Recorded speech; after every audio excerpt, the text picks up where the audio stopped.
Je suis très fière de vous présenter ce 5 à 7 sur un beau projet. Alors, je suis d'abord fière de présenter une partie de l'équipe de Terre de Communication que j'ai le plaisir de diriger. Et puis, on a aussi la chance d'avoir un de nos agriculteurs administrateurs qui est un de nos héros de la série Paroles de Terre. Et puis donc, cette web-série, c'est un des outils importants de notre communication sur la marque Terreau Pro.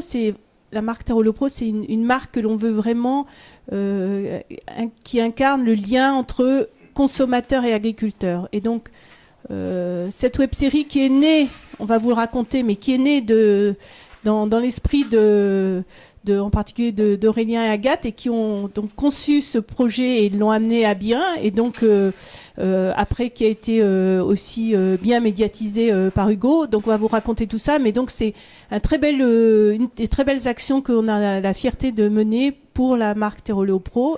Donc je vais simplement faire un très rapide rappel de ce que c'est avant de rentrer dans le vif du sujet, même si bon, je pense que vous en avez sans doute déjà entendu parler. Donc Terreau Pro, c'est une marque filière qui a pour but de valoriser et d'identifier toutes les cultures oléoprotéagineuses que peuvent être le colza, le tournesol, le soja, le pois, la févrole, etc. Et dans le but, en fait, de les identifier sur les produits du quotidien, que ce soit alimentaire ou non. Le but étant concrètement, à terme, que tous ces produits du quotidien portent, d'une manière ou d'une autre, le logo Terre Pro. Donc c'est une marque, en fait, qui a vraiment été initiée par les agriculteurs. C'était une volonté de leur part. De révéler leur métier et de partager leur savoir-faire auprès du consommateur et plus largement du grand public, tout en mettant en valeur leurs bonnes pratiques, les innovations et aussi les cultures qui peuvent être parfois méconnues, pour raconter tout ce qu'ils font au quotidien. En parallèle de ça, et pour soutenir en fait cette démarche, on s'est appuyé sur différentes études qui montraient bien qu'aujourd'hui il y a une réelle volonté en fait du consommateur de retrouver ce lien direct avec l'agriculteur, en parallèle des différents scandales agroalimentaires qu'il y a pu avoir. Le conso veut retrouver ce lien et demande davantage de transparence, de traçabilité et d'authenticité en fait dans ce qu'il consomme. Donc Terreau Pro est né de ces différents constats et la démarche en fait s'appuie sur 5 grandes garanties. Donc une garantie d'origine France, je ne vais pas détailler, mais bon, c'est juste pour montrer autour de quoi ça s'articule. Les bonnes pratiques agricoles et industrielles, une contribution au maintien de la biodiversité, une garantie de progrès continu et d'innovation et un engagement social et sociétal. Et donc à chaque maillon de la chaîne, de l'agriculteur jusqu'au transformateur, il y a des cahiers des charges qui s'appliquent pour que justement, au bout de la chaîne, on retrouve ce fameux logo sur les produits qu'on consomme. Et donc dans le cadre de ce fameux objectif de montrer en fait toutes ces bonnes pratiques, ces savoir-faire, etc. Le projet Paroles de Terre donc a vu le jour pour répondre donc à ces différents objectifs. Ce projet, il a été d'abord imaginé pour répondre aux axes de communication de Terreau Pro. Donc c'est une marque qui est jeune, donc son objectif principal c'est de se faire connaître et de se rendre sympathique et agréable au grand public, en ayant aussi comme objectif de faire connaître les producteurs. Donc, le lien avec la filière agricole, des huiles et protéines végétales est au cœur des missions de la marque. Et donc ces objectifs, on les a détaillés sous forme de 4 grands axes. Donc mettre toujours le paysan au cœur de toutes nos actions de communication. Donc promouvoir toujours la filière et la faire connaître, car les huiles et les protéines ne sont pas forcément des produits pour lesquels le consommateur a une idée extrêmement claire de la façon dont ils naissent et ils arrivent sur leur table. Également, on a décidé de toujours passer par des preuves concrètes, de ne pas aller dans un discours intellectuel, abstrait ou sec, mais toujours de partir de vérité, puisque les consommateurs ne veulent pas se payer de grands mots, mais veulent des choses véritables, authentiques. Et puis, notre 4e axe, c'était de montrer la modernité du métier d'agriculteur et donc à travers toute la dimension technologique, mais aussi la dimension écologique et environnementale. Donc, en ayant en tête ces axes de communication, ce que l'on voulait faire, c'était trouver une façon donc de toucher le grand public. Et donc, on avait déjà un certain nombre de réseaux sociaux, notamment sur Facebook, où on était déjà entré en communication avec les consommateurs. Mais là, on voulait vraiment rendre véritable cette promesse de créer un lien direct entre les producteurs et les consommateurs. Mais donc, l'idée, on s'est dit, il faut qu'on propulse les consommateurs dans les champs même des agriculteurs. Et donc, comment on va arriver à faire ça? Donc, on s'était dit, est-ce que l'on va aller prendre la parole du public, la porter aux producteurs pour la ramener aux consommateurs? En fait, on s'est dit, le mieux, c'est de carrément aller les projeter directement sur le terrain. Et donc, on a imaginé de faire une sorte de feuilleton, et donc une web-série autour de trois agriculteurs. Chaque agriculteur, pour simplifier les choses, aurait la charge de parler d'une plante. On imaginait aussi peut-être qu'il fallait incarner le consommateur, mais finalement, on s'est dit il faut être beaucoup plus direct. Donc pas de voix off, pas d'intermédiaire. On s'est dit il faut faire de l'agriculteur la vedette, le porte-parole unique et l'expert, pour que cet échange soit vraiment sans aucun filtre, sans aucun paravent.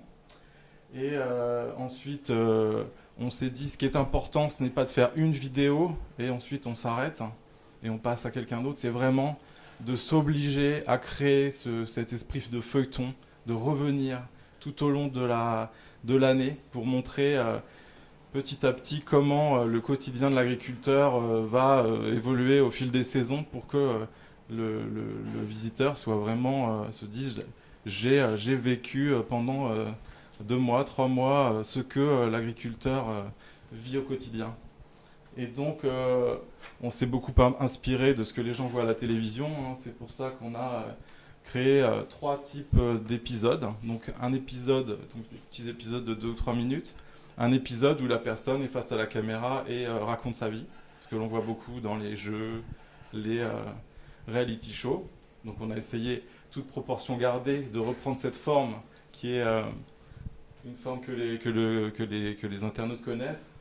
Ensuite, on s'est dit, notre sujet, c'est le quotidien, donc on va prendre les grands temps forts de la culture, donc le semis, la floraison et la récolte. Et donc on s'est tenu à ce calendrier, même si les vicissitudes des différents intempéries et récoltes, c'est pas toujours évident.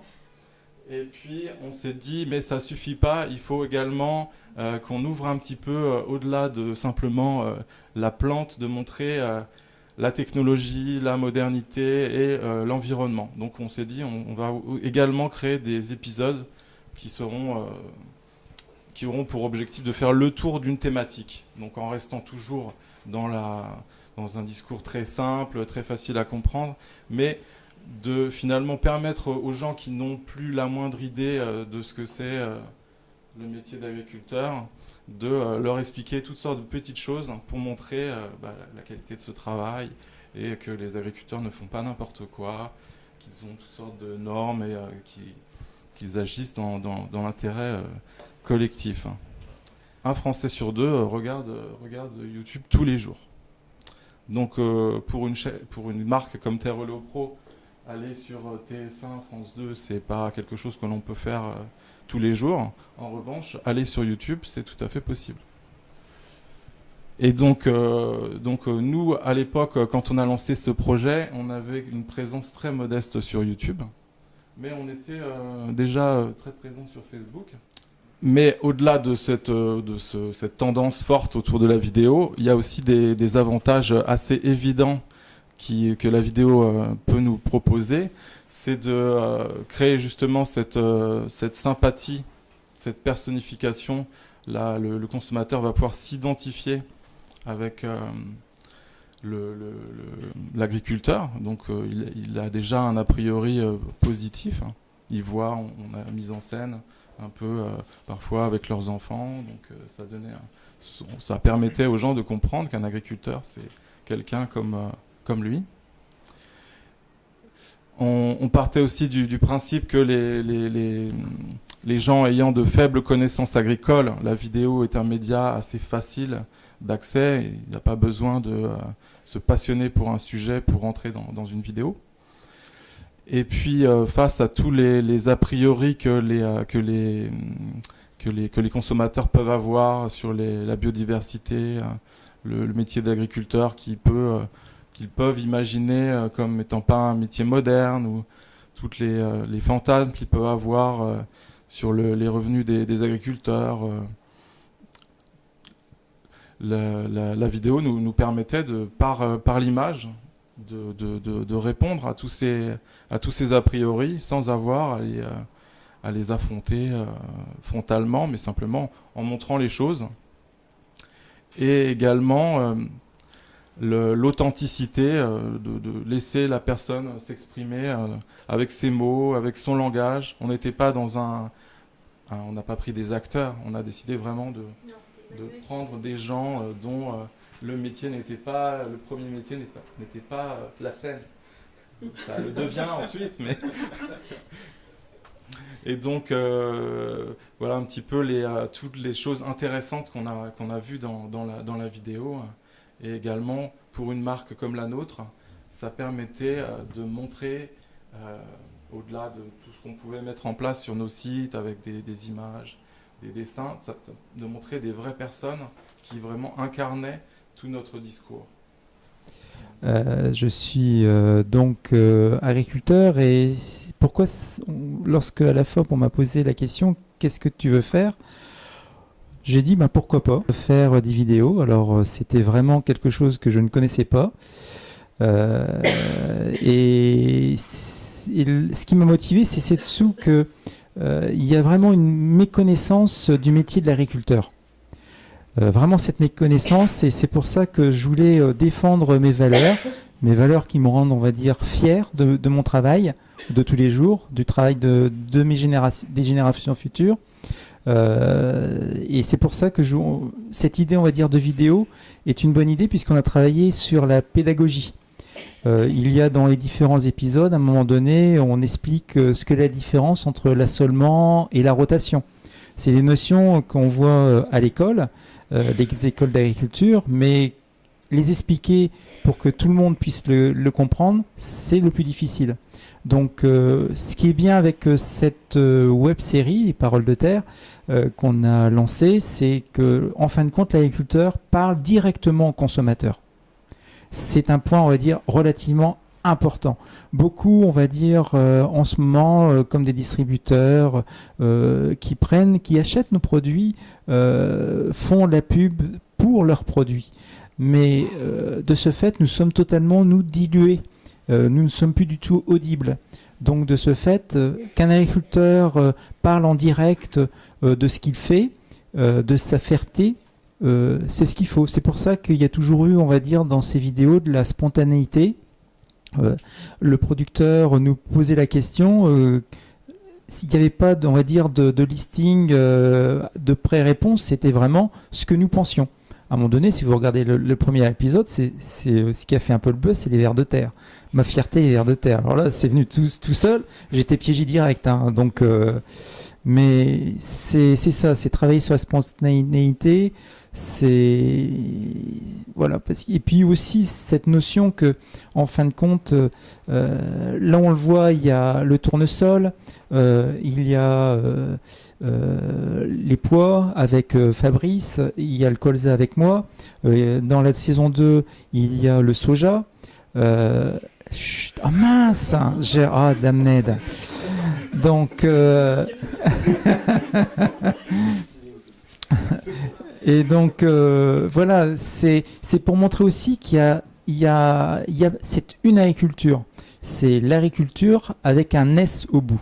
Il y a des agriculteurs, il y a des paysages qui forgent, on va dire, notre agriculture française. Et donc c'est pour ça que je voulais aussi y participer. Et puis l'idée, on va dire, était très intéressante d'avoir, on va dire, ces différents agriculteurs avec leurs visions différentes, avec des terrains différents, des problématiques différentes qui parlent, et puis des saisons différentes, parce que nous, dans le Nord, il pleut plus, hormis cette année. Donc, et puis, il y a aussi une autre notion qu'on a bien aimée, c'est qu'au niveau des agricultures, parler de son métier, ça montre, et on essaie d'expliquer aussi aux consommateurs que l'agriculteur a un cycle qui est relativement de travail très long. On est plus sur les assolements sur 4 à 8 ans. Alors que maintenant, on est vraiment dans l'instantanéité avec Twitter et tout ça. Ce qui fait qu'en commençant en finale avec Parole de Terre, je suis amené maintenant à être sur Twitter pour répondre. Donc, dans l'instantanéité. Donc, c'est des choses qui sont, on va dire, très enrichissantes déjà pour moi. Et puis, la pédagogie, c'est vraiment, ça sert à la pédagogie, ça sert vraiment à faire le lien entre l'agriculteur direct et le consommateur. Maintenant, parler de la stratégie de diffusion. Ça a été un vrai sujet pour nous dès le départ, puisque, vous l'aurez compris, on a énormément investi sur la production de contenu, sur le recrutement d'ambassadeurs de talent, sur la production de belles images, de qualité. Et donc, on a fait une promesse à ces agriculteurs, c'est d'être à la hauteur, et donc d'avoir une réalisation qui soit magnifique. Pour qu'on soit également à la hauteur, il faut pouvoir réaliser, mais il faut aussi pouvoir diffuser. Il faut que ça soit vu, il faut que ça soit apprécié, il faut que ça soit un succès. Et donc on a monté une stratégie de diffusion sur le digital qui nous permettent d'être le plus innovant et le plus visible possible.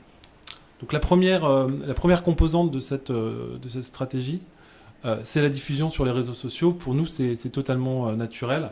Donc là, vous voyez, on a 5 canaux principaux, un site internet, mais 4 réseaux sociaux. Dans notre stratégie, le premier parti pris, ça a été de se baser sur YouTube. Aurélien vous le disait en introduction, c'est le 2e moteur de recherche mondial, c'est une audience phénoménale. Encore faut-il être à la hauteur et produire des contenus de très bonne qualité.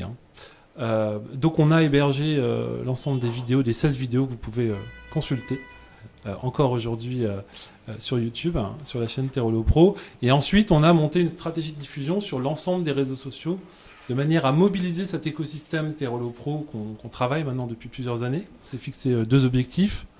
Le premier, c'est de mobiliser les fans de Terreau Pro autour de la web-série. Ça, bien sûr, ça paraît évident, mais on a des internautes qui sont fidèles, qui sont attachés à la marque, aux valeurs qu'on transporte, qu'on véhicule. Et il fallait que Parole de Terre rentre dans leur flux d'actualité, que ça leur plaise, qu'ils y adhèrent, et que finalement ça devienne nos premiers ambassadeurs, enfin, juste après nos agriculteurs.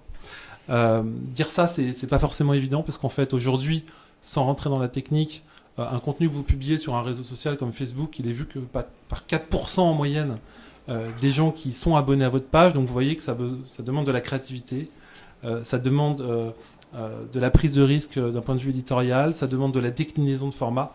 On va revenir dessus. Le deuxième objectif, c'est bien sûr de dépasser ces communautés Terreau Pro. C'est d'aller chercher le grand public, de toucher des gens qui ne nous connaissaient pas encore, et à travers Parole de Terre, de leur faire passer ce message, et donc de valoriser ce lien qu'on a avec l'amont agricole. Pour faire ça, on a donc déployé une stratégie éditoriale entre le mois de janvier et le mois de mai 2017. On a publié une vidéo tous les mercredis.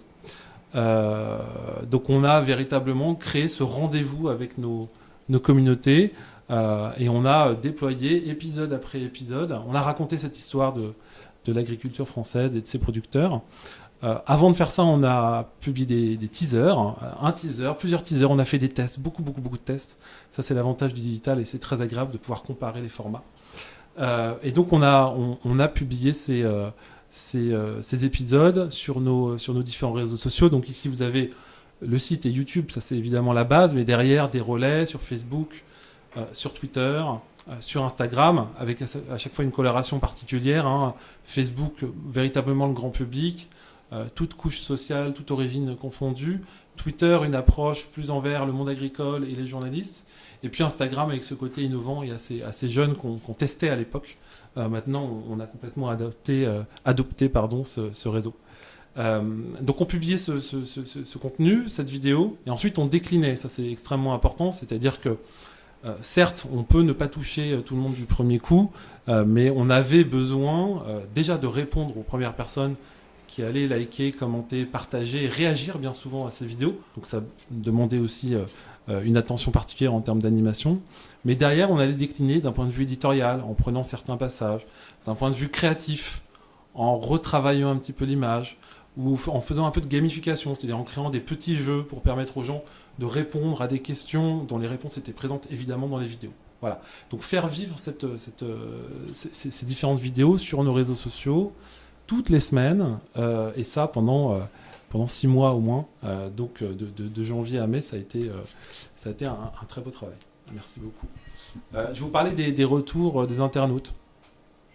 On peut avoir une crainte légitime quand on va proposer un contenu auprès de communautés sur Internet. On se dit, bon, quel va être l'accueil ? On a eu la très très bonne surprise de voir que l'accueil a été excellent, aussi bien auprès de communautés qu'on anime au quotidien, donc des gens qui nous connaissent, que d'internautes qui ne nous connaissaient pas, puisque vous allez voir qu'il y a toute une stratégie de médiatisation, de sponsoring de nos posts. Si on prend un petit peu de recul sur cette expérience, et ça nous sert aussi à nous pour préparer éventuellement la suite, j'en dis pas plus. On en tire plusieurs enseignements. Le premier, c'est que Facebook est d'une puissance phénoménale. Alors on le savait, mais en termes de portée, vous voyez quelques chiffres. Là où on touche 1,9 million de personnes sur Facebook, on est à 360 000 sur Twitter et encore moins sur d'autres réseaux. Donc on a véritablement cette force, cette proposition sur Facebook qui est gigantesque. C'est lié en partie au fait qu'on a une communauté qu'on travaille depuis plusieurs années.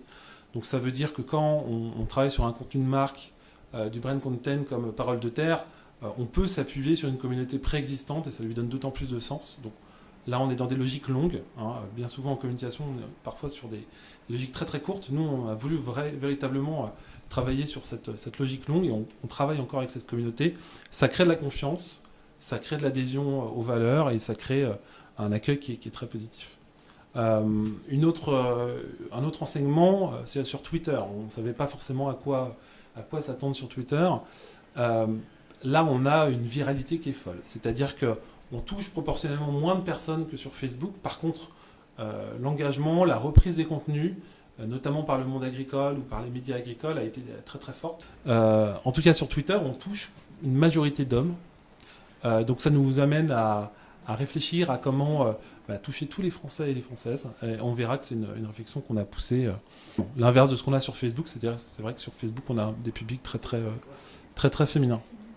Je termine sur la stratégie de diffusion avec, pas des moindres, le Salon de l'Agriculture qui est un temps fort ou un temps très très fort pour Terre Hello Pro chaque année, où on a profité de notre stand, de notre présence un peu historique sur le salon, pour mettre en avant Parole de Terre. C'était l'occasion de mettre en avant la web-série, les contenus, donc en la diffusant en permanence, mais aussi de remettre un peu d'humain toujours, dès qu'on peut, et la présence d'Emmanuel en est un beau témoignage aujourd'hui aussi, c'est-à-dire de mettre en avant ces agriculteurs qui expliquent leur métier, et ils le font tellement mieux que nous.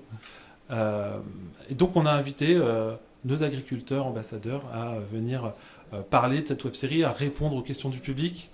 On a filmé les questions du public aussi, et ça a créé de la vie, ça a créé de l'attention de manière tout à fait utile, je pense, et efficace. Quand on a lancé cette stratégie, on avait une communauté importante sur Facebook, mais ayant produit donc ces 16 vidéos, il était évident pour nous de les diffuser sur YouTube, mais on n'avait qu'une vingtaine d'abonnés, donc c'est pas beaucoup.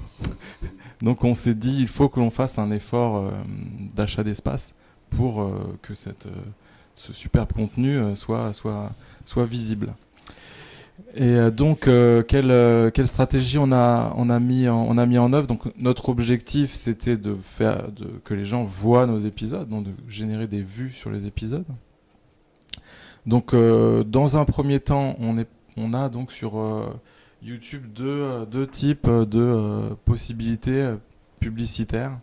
On a soit la possibilité de diffuser des vidéos avant les vidéos que la personne s'apprête à regarder, ce qui s'appelle le pré-roll, ou de diffuser des vidéos sur une colonne latérale pendant que la personne regarde sa vidéo. On lui propose d'autres vidéos pour continuer sa journée sur YouTube. On a utilisé le format donc pré-roll, donc celui qui est le plus interruptif, pour au début gagner une forte visibilité.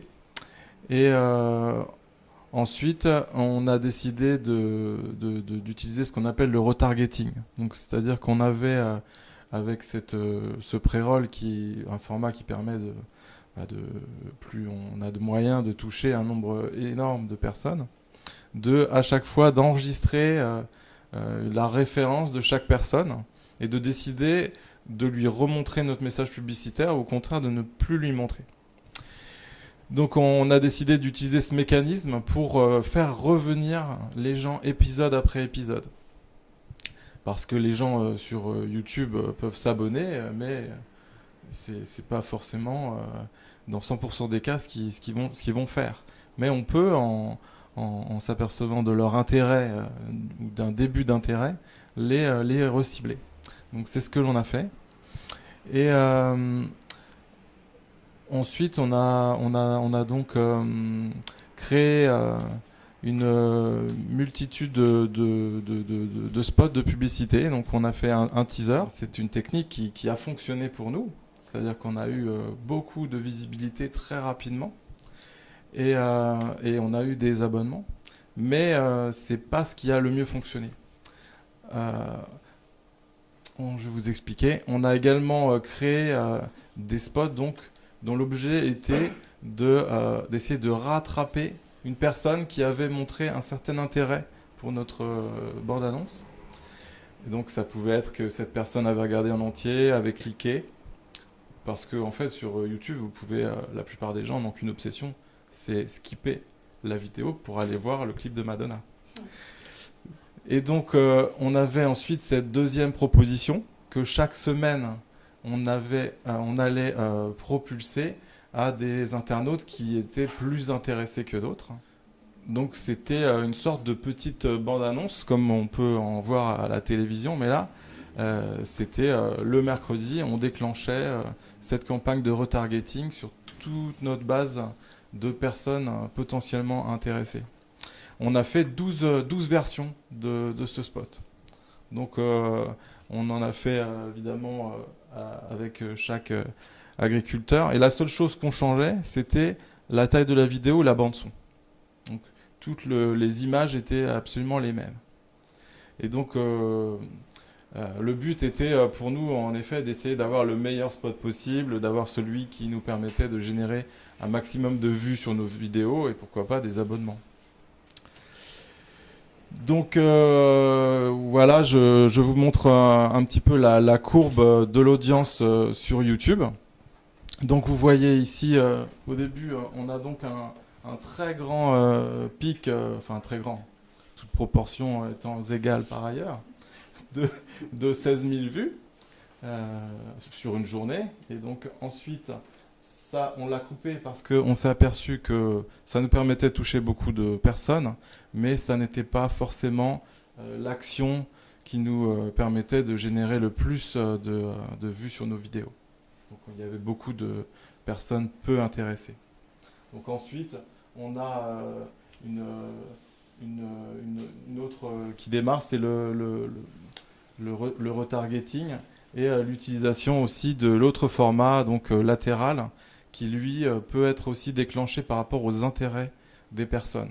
On peut dire quelqu'un qui regarde une vidéo de L'amour est dans le pré, on pourrait lui proposer notre contenu. Ou quelqu'un qui a déclaré être intéressé par l'agriculture, on pourrait lui montrer nos contenus. Donc ça, c'était bien plus efficace. En tout cas, en termes de transformation, de consommation de nos épisodes, puisque tous ces spots n'étaient pas le cœur de notre ouvrage. Et donc, on a constaté une très bonne dynamique de ce système. Et pour nous, le Discovery, donc la colonne latérale, était vraiment le plus efficace. Et donc, de 20 abonnés, on est arrivé à presque 1000 abonnés. Donc, ce à quoi on ne s'attendait pas nécessairement. Donc, ce qui nous démontrait que, d'une part, les gens n'étaient pas obligés d'aller voir nos contenus. C'était vraiment une proposition qu'on leur faisait. Et on avait un nombre non négligeable qui sont abonnés pour suivre tous les épisodes. Donc, pour faire un petit peu brosser l'ensemble du dispositif publicitaire, on a essayé, avec plus ou moins de force dans l'investissement, d'être présent un petit peu sur toutes les dimensions. Donc on avait également sur Facebook, on s'est dit pourquoi ne pas essayer de voir si des personnes ne deviendraient pas fans de Terre Holopro à travers Parole de Terre. Donc on s'est dit pourquoi pas, puisque d'habitude de nouvelles personnes, notre stratégie était plutôt centrée autour de la recette de cuisine. On dit devenez fan de Terre Holopro, on s'intéresse à la cuisine. Vous aimez les recettes de cuisine, découvrez Terre Holopro. Donc là, on a essayé de diffuser de la vidéo. On s'est aperçu que c'était très efficace par rapport à des bannières statiques. Et donc, ça nous permettait de recruter de nouveaux fans de façon quasiment aussi efficace que sur l'axe cuisine. Donc, l'axe agriculture, on peut se dire, c'est quand même des sujets pas forcément hyper grand public, mais ça fonctionne quand même. On a pu s'en apercevoir. Donc, ce que vous expliquait Hugo, on peut l'imager avec ces deux diagrammes qui concernent donc Facebook. J'ai pris toutes les vidéos que nous avons diffusées sur Facebook et je les ai classées par le nombre d'interactions que l'on a pu générer autour de ces vidéos. Et j'ai mis sur le même diagramme la portée, donc le nombre de personnes que Facebook nous a permis d'atteindre, puisque c'est vraiment ça. On a beau faire des investissements publicitaires qui étaient de l'ordre de 75% sur ces diffusions-là. Si le contenu n'est pas de qualité ou n'intéresse pas les gens, Facebook ne le montrera guère. Et donc, ce que l'on voit, c'est que très nettement, plus on a d'interactions, plus Facebook va montrer nos vidéos. C'est vraiment, les deux courbes sont quasiment parallèles. Donc, les interactions, là, ça, c'est des données qui sont vraiment issues des statistiques de Facebook. Donc, une interaction, ça peut être un commentaire, ça peut être le fait de regarder la vidéo, ça peut être un like, un clic. Bref, c'est tout ce que l'on peut faire autour d'un post sur Facebook. Donc là, vous voyez que la première chose, c'est construire son contenu pour faire réagir. On veut que les gens fassent quelque chose. Si les gens ne font rien, eh bien, la vidéo, elle est 4 fois moins vue que quand les gens se déchaînent. Alors ça peut être en positif ou en négatif. Ce qu'il faut, c'est qu'ils fassent quelque chose.